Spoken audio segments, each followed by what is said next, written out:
ओम नमः शिवाय। आज हम बात करेंगे चेतना पे। मानवीय चेतना। मानवीय चेतना यानी ये हर एक के अंदर प्रचुर मात्रा में होती ही है, पर हम उसको जाने अनजाने में अनदेखा कर देते हैं।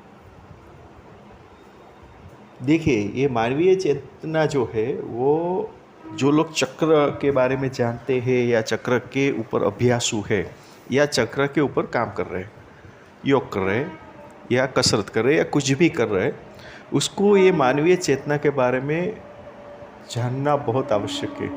जब तक वो अपनी मानवीय चेतना को नहीं जानते पहचानते, तब तक उसको चक्रों का क्या काम है वो कभी भी पता चलने वाला नहीं है।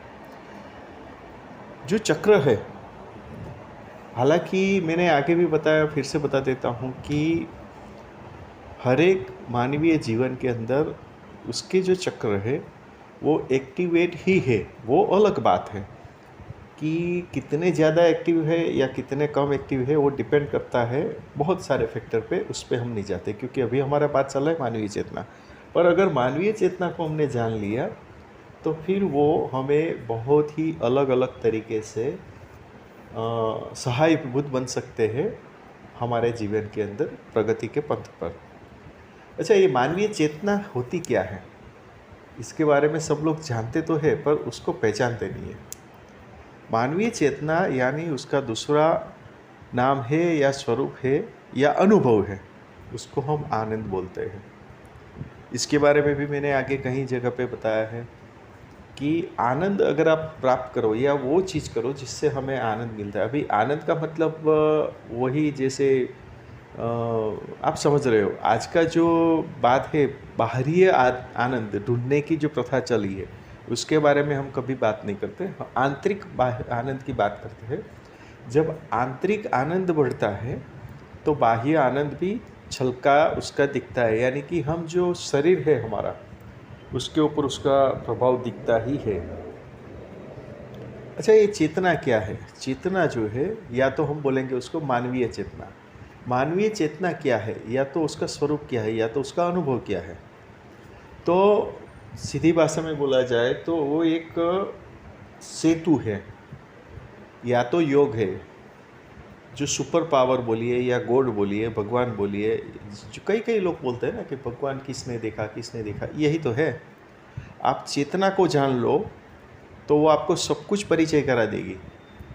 तो ये चेतना क्या है? तो चेतना एक ये चीज़ है, जैसे मैंने आगे बताया इस हिसाब से मैंने आगे भी बोला है कि कोई भी काम करते हो तो आपको एक अंदर से खुशी होती है। बस ये जो खुशी है ना, उसको पकड़ लो आप। ये जो अंदर से खुशी आती है उसको कैसे प्राप्त किया जाए या उसको कैसे जनरेट किया जाए, तो वो अगर आ गया तो वो जो चक्र है उसके ऊपर हम नहीं जाएंगे, क्योंकि फिर वो चक्र कहाँ है, क्यों है, क्या नाम है, कोई दूसरा उसका अलग नाम होगा। तो ये जो भी हमारे अंदर अलग अलग प्रकार की चेतना का असर दिखता है, इनडायरेक्टली या डायरेक्टली आप बोल सकते हो कि वो चक्र का प्रभाव है। अच्छा, मैंने आगे भी बताया कि चक्र हर एक मानवीय जीवन के अंदर चक्र होते हैं, उसका वो एक्टिव ही होते हैं पर ज़्यादा या कम हम रियलाइज़ नहीं करते। इसी वजह से उसका जो सपोर्टिंग होता है, यानी कि वो जो हमारे ऊपर और ज़्यादा प्रभाव डालने की कोशिश करता है, वो हम नहीं करते। सपोज़ करिए कि अचानक आप किसी को याद करते हो और उसका फ़ोन आ जाता है या वो आपके सामने आ जाता है, फिर आप बोलते हो यार मैं तुमको अभी याद करा था। तो वो क्षण याद करिए, वो क्षण याद करिए। तो वो जो इथर तत्व है, यानी वो जो चेतना तत्व है, उस टाइम पे आप जाने अनजाने में एक ऐसी कनेक्टिविटी पे चले गए कि उसके साथ कनेक्ट भी हो जाते हैं। तो वो अगर नज़दीक में है तो आपके पास खींच के आ जाता है, जिसको हम आकर्षण शक्ति बोलते हैं, या वो अचानक से आपको फ़ोन करने के लिए मजबूर हो जाता है। ये पावर चेतना का है, चक्र का है। पर चक्र के बारे में हम अभी बात इसीलिए नहीं कर रहे क्योंकि चेतना को जान लिए तो फिर चक्र अपने आप समझ में आ जाता है। तो ये पावर चेतना का है। तो अगर दूसरी भाषा में बोले तो जो पावर यानी कि सुपर पावर बोले या भगवान बोले, गॉड बोले, उसके साथ कनेक्टिविटी या उसको महसूस करने का यानी कि उसको अनुभव करने का जो तरीका है वो है चेतना। चेतना से हम उसको प्राप्त कर सकते हैं। उसका एक ही लक्षण है, आप याद रखिए ध्यान से, और वो लक्षण है आनंद। यानी कि हम कोई भी क्रिया करते हैं, योग क्रिया करते हैं, व्यायाम करते हैं या कुछ भी करते हैं, ध्यान करते हैं, अगर उसमें आपको आनंद की अनुभूति होती है तभी ही आप समझिए कि आप चेतना के रिलेवेंट काम कर रहे हैं। ठीक है। या आप उसमें कोई जोर जबरदस्ती करेंगे तो उसका जो रिजल्ट है वो भी विपरीत आता है। सपोज करिए कि कोई काम करने जाता है तो आपका एक मन आपको रोक देता है कि ये नहीं करना है, रुक जा। वो जो अंदर की आवाज़ बोलते हैं उसको ही चेतना बोलते हैं। अगर आप वो काम फिर भी करते हैं फिर उसका परिणाम क्या होगा? नुकसान, कोई भी तरह से नुकसान होता है। यानी कि हमारे जीवन काल के दरमियान वो जो आंतरिक चेतना है वो सदैव सदैव हमारे साथ है, पर हम उसको जितना सपोर्ट यानी कि हम उसको जितना इम्पोर्टेंस देंगे या तो हम उसको जितना सुनेंगे वो उतनी निखरेगी, उतनी इम्प्रूव्ड होगी, उतना हमें सहायभूत होगी, हमारे निर्णय के अंदर इम्पैक्ट डालेगी। देखिए होता क्या है, आपको पता है कोई भी कार्य यानी कि जो कर्म है वो दो तरह से है, या तो अच्छा या बुरा। अच्छा या बुरा दोनों साइड होता है, हमारे लिए भी अच्छा है या हमारे लिए बुरा है, सामने वाले के लिए अच्छा है या सामने वाले के लिए बुरा है, पर कुल मिला के अच्छा अच्छा ही है, बुरा बुरा ही है। अच्छा का मतलब होता है आनंद की प्राप्ति। कोई भी चीज़, सपोज करिए कि उसका और एक एग्जांपल मैंने कहीं पे दिया था, अगर आपने मेरा वीडियो ध्यान से सुना हो तो। एक जगह पे मैंने बोला था कि आपकी जो आभा है या आपका जो प्रभाव है, या अब आज मैं क्लियर खुल के बोलता हूँ कि आपको आपकी चेतना को पहचानना है ना, तो आप कुछ मत करिए। 1 साल से अंदर का जो बच्चा होता है, बालक, उसके पास आप जाइए, तो वो जो बच्चा है उसका रिएक्शन देखे तो आपको पता चल जाएगा कि आपकी आभा क्या है। मैं नहीं बोलता हूँ कि जाके आप उसको पकड़ लीजिए या जाके उसको अपने पास ले लीजिए, ऐसा करोगे तो वो डर जाएगा, हड़बड़ा जाएगा। पर एक बार जब आप उसके सामने जाओगे, उसको नोटिस करने दीजिए, उसके बाद उसका रिएक्शन चालू होगा, तो आपका पता चलेगा कि आपका जो चेतना है वो कौन से डायरेक्शन में है, कौन से दिशा में है, नेगेटिव डायरेक्शन है, पॉजिटिव डायरेक्शन है, न्यूट्रल है।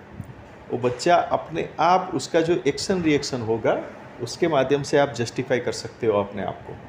बाकी और कोई भी माध्यम नहीं है। आपके अंदर कौन सी एनर्जी, दूसरी भाषा में हम उसको एनर्जी भी बोलेंगे, कौन सी एनर्जी अभी आपके अंदर एक्टिव है, वो जानने के लिए एक बहुत ही सीधा साधा सरल माध्यम है, और वो है 1 साल से कम का बच्चा। अगर 6 महीने के आसपास का बच्चा है तो बहुत ही अच्छा है। बच्चे जो छोटे बच्चे होते हैं वो हमारी आभा के ऊपर से ही हमें पहचानते हैं। हमारी फिगर तो उसको पता नहीं होती, हमारा फेस भी वो जज नहीं कर सकते, पर हर एक मनुष्य प्रकृति के अंदर जो भी पदार्थ है उसके अंदर से सतत और सतत एक आभा निकलती है, और वही आभा हमारी पहचान है। हम क्या है वो आइडेंटिफाइड होता है। वो अलग बात है कि हम उसको हाँ, वो अभी बहुत सारी अलग अलग टेक्निक आ गई है, उसके अंदर हम नहीं जाते। हमारा जो काम है हम वही करेंगे अभी, क्योंकि अभी हमने जो बताया आपको एकदम शॉर्ट ट्रिक, और क्या करने की ज़रूरत है, आप बच्चे के पास खड़े रह जाए, आपकी आभा के आपको पता चलना ही चलना है। तो ये जो चेतना का तरीका है पाने का, उसको इंक्रीज़ करने का, वो भी हमने आपको बताया। आप जितना भी अपना दिल का मानोगे उतना ही आपका जो दिल है वो आपको सपोर्ट करेगा अच्छे यानी खुश होने का या आनंदिक प्राप्ति का, यानी वो जो चक्र है वो ज़्यादा से ज़्यादा एक्टिव अपने आप होगा। ये यहाँ पे एक बात और नोटिस करिए, देखा, चक्रों को जागरूक करने के लिए मैंने आपको कोई आसन नहीं बताया, कोई प्राणायाम नहीं बताया, कोई भी योग नहीं बताया है। आप ये छोटी सी प्रक्रिया कर लेते हैं, फिर आप देखो तो आपको पता चलेगा कि जो चेतना, आभा मंडल, वो अपने शरीर के ऊपर ही, देखिए कई लोग को पास जाने से वो हमें आकर्षित करते हैं, उसका यही कारण है। या जो योग करते हैं, ध्यान करते हैं, उसकी आभा अलग होती है, उसको देखने, उससे सुनना, या उसके पास जाना है या उसको छूना हमें बहुत अच्छा लगता है। क्यों? क्योंकि उसके अंदर से एक खास प्रकार की ऊर्जा निकलती है। ठीक है?